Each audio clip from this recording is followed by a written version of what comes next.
How's it? Today's episode is very proudly brought to you by Pick Drop.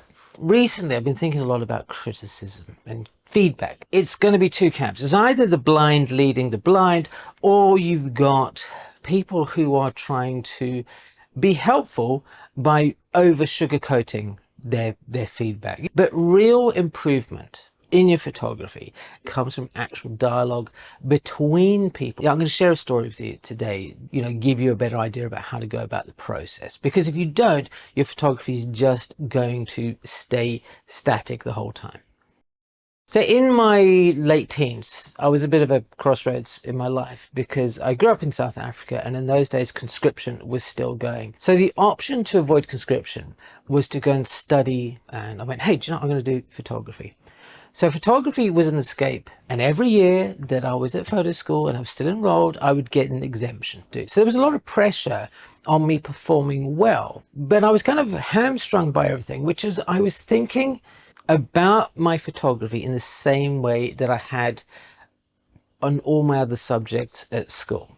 Everything came to a head in one critique session specifically, where we were looking at, this particular photo. So it was a portrait assignment, and I had this up on the wall. It was all mounted in those days.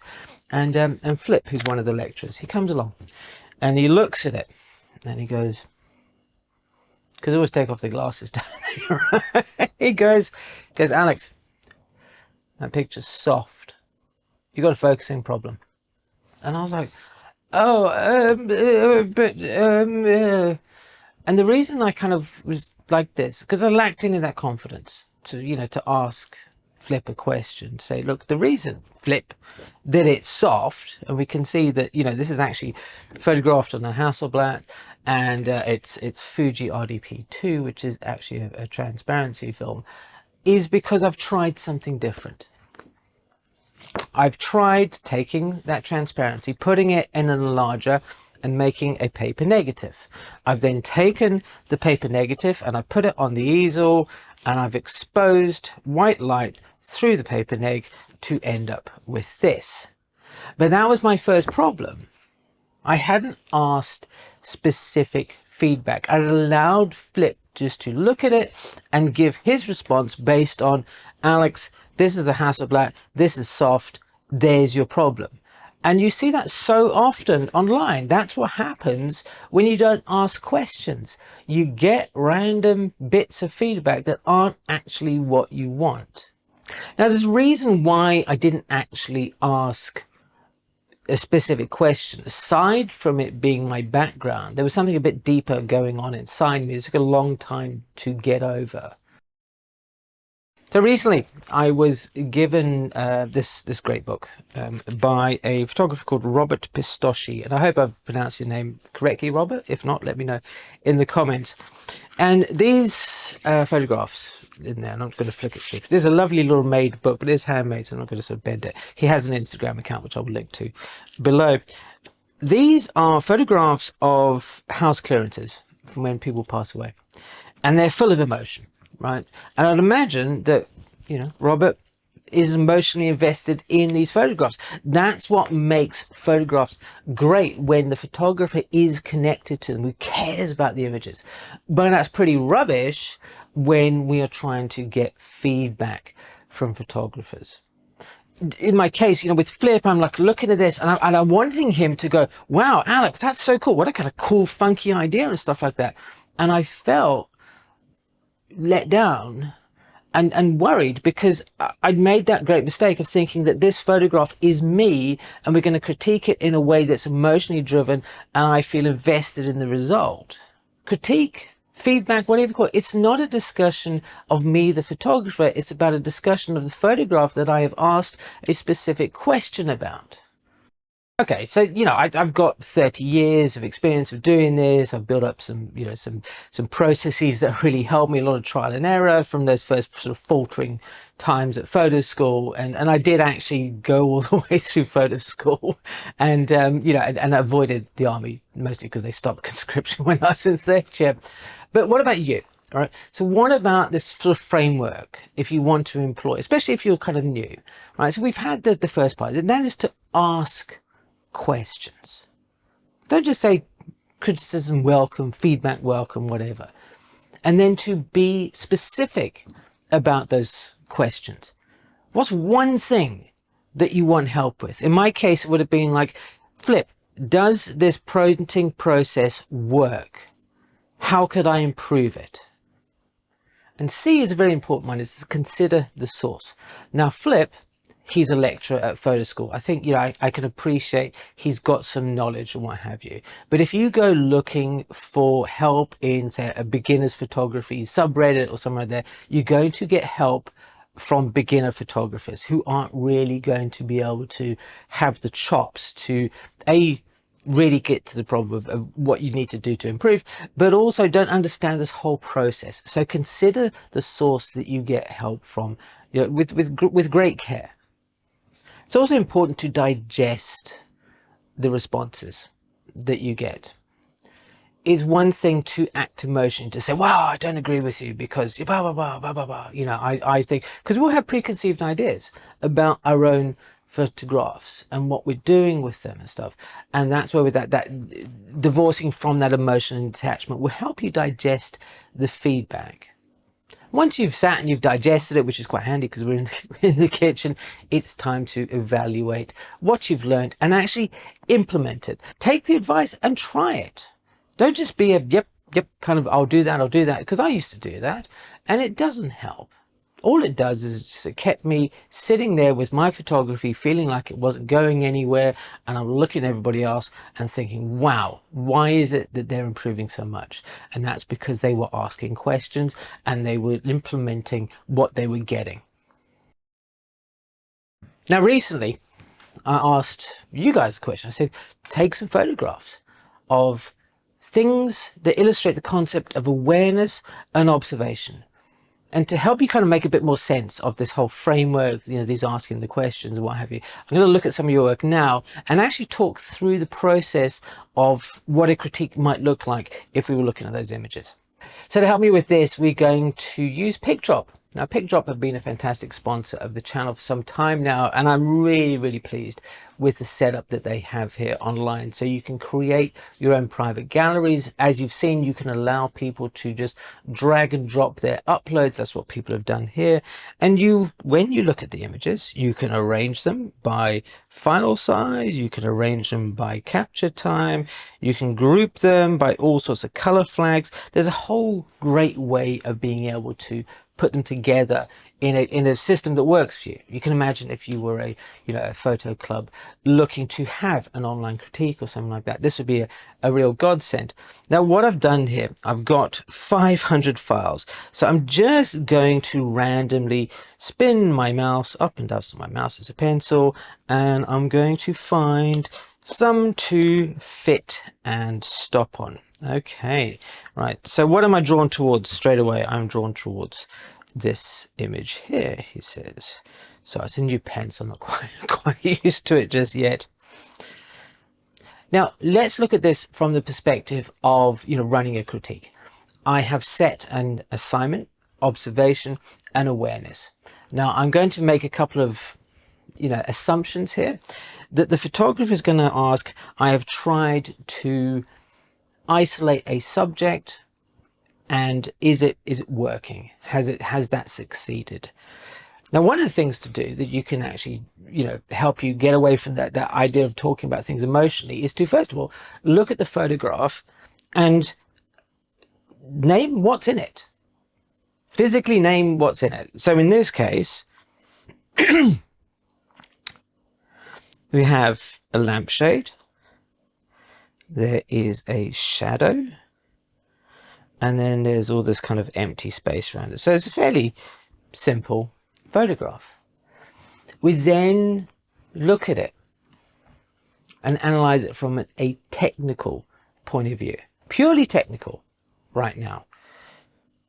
Now, I'm going to imagine that Jay Crawshaw, right, has said, okay, I was trying to break it down into a more of a graphic sort of shape. So I think in this case, looking at the technical aspects, had this had like a huge amount of tonal range to it, we could see all the detail in the shadows and stuff, it would make the image less powerful because there'd be too much information there. Looking at this lampshade and seeing it as blacks and whites and a couple of shades of grey in between is a very contrasty sort of way, I think works.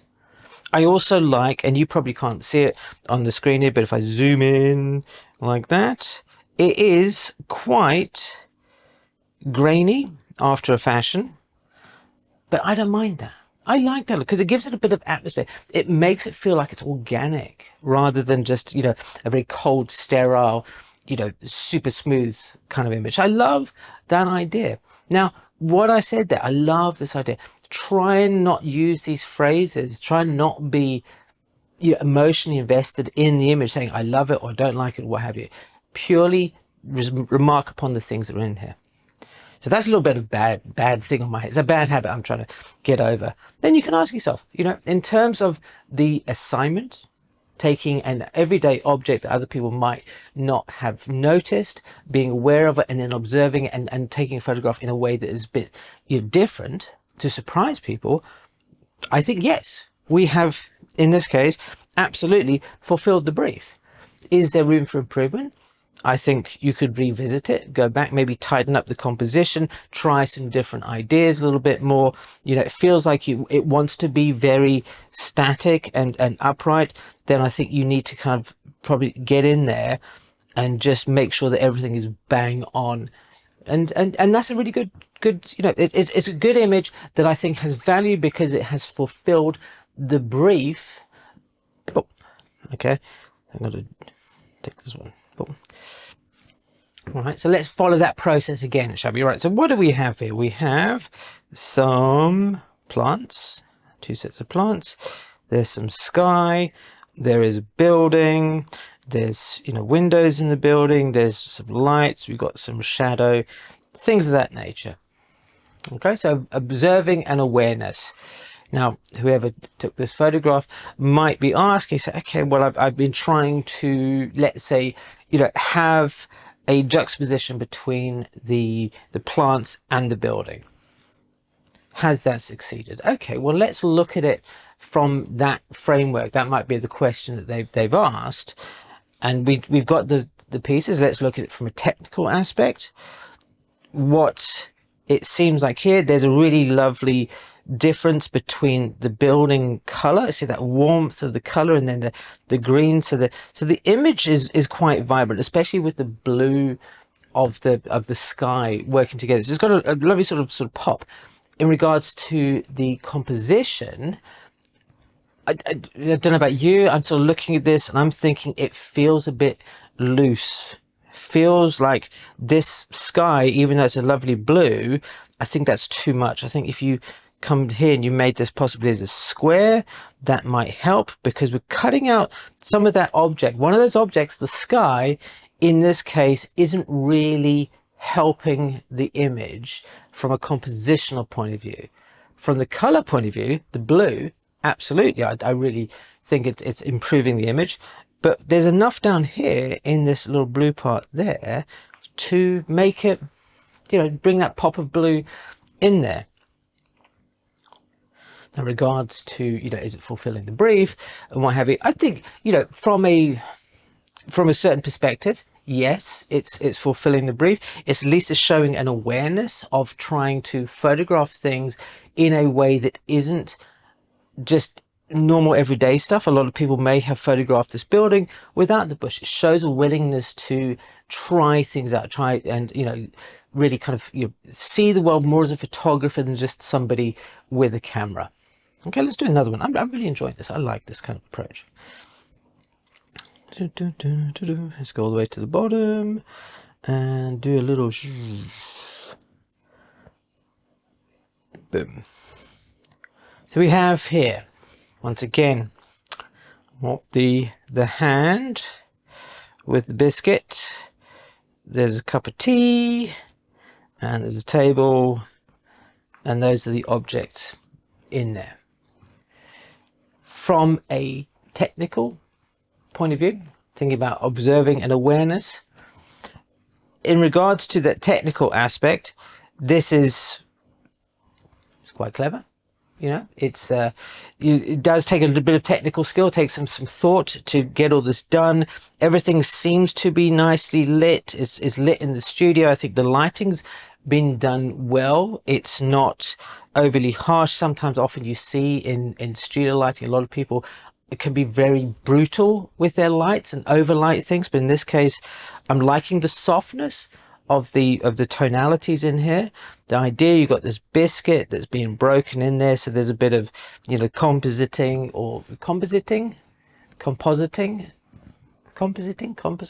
right, in there. So there's some technical skills going on in regards to the composition. It's nice, it's simple, there's nothing in here, there's none of those objects that are coming in that don't really want to be there, that are, you know, affecting the image. That feels really nice. Right, it's got a solid thing.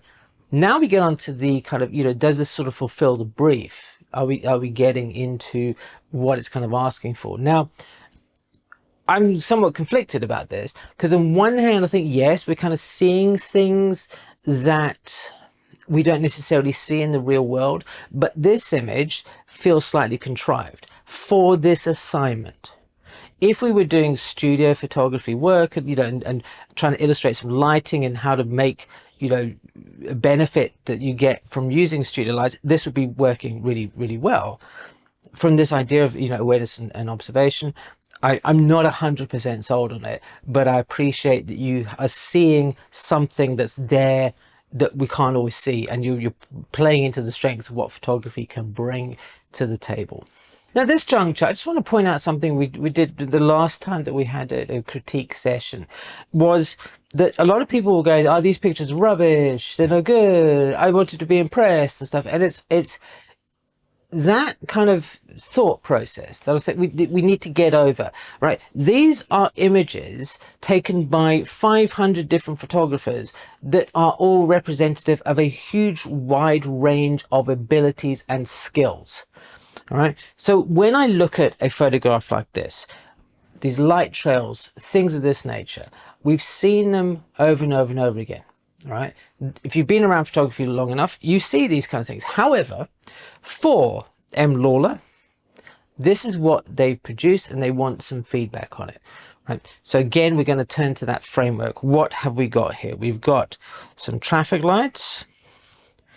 Right, we've got a moon, we've got some road lights, we've got these light trails coming through. There's some of these little cone things, there's a walkway here, there's some trees in the background, and there's some sky here. Okay, so we've got those objects. Now we're going to look at the technical aspect of things. So first of all, you know, they might be asking me, okay, well, I've tried these light trails and stuff. Is that working? How can I improve on the light trail? So what I'm going to say is, from a technical from an exposure aspect, what have we got here? Okay, I think from an exposure aspect, it's fine. Okay, it could do with some little tweaking, what have you, but you've got a nice sort of range going on there. Everything's sort of working. Some of the street lights are blown out, but that's okay with this kind of photograph. You know, it doesn't have to have everything spot on. Some of the, you know, the shadows, there's some details there in the shadows. So if you wanted to play with the image a little bit more in terms of contrast and what have you, then you've got some space to do that. I think it probably would benefit from a bit more of an increased contrast to it, because what will happen, even though the greens and the reds and what have you are still quite vibrant, if you add up the contrast there, it's going to make those pop a lot more. In regards to composition, I think this is where this photograph's being let down quite a lot, is that the composition it's not really working for me, because what's happening is all the motion is coming from right to left, or left to right, whichever way. It's in the UK, so it's right to left, because the car is on the left hand side of the road going that way, and also it's driving towards the traffic light. And why would you have a traffic light pointing behind you? Anyway, so everything's sideways. When I think the motion really wants to be kind of a bit more diagonal. So rather than left to or right to left, we want to have it more upwards, and I think you would get that from having this image as a portrait orientated photograph, but changing up your viewpoint so you're further down the road a little bit, so back away from the traffic lights. That might work really nicely. I think that would give you a lot stronger composition, because then you're also making more of these lines coming through here. It might have been interesting to try and include a car or something of that nature, but in regards to that, I think those are kind of the two main things. That you've got a decent exposure there, but that composition doesn't feel quite right. Now, in regards to the observation and awareness aspect things, it's a good start. Again, it's leaning into aspects that other people can't see.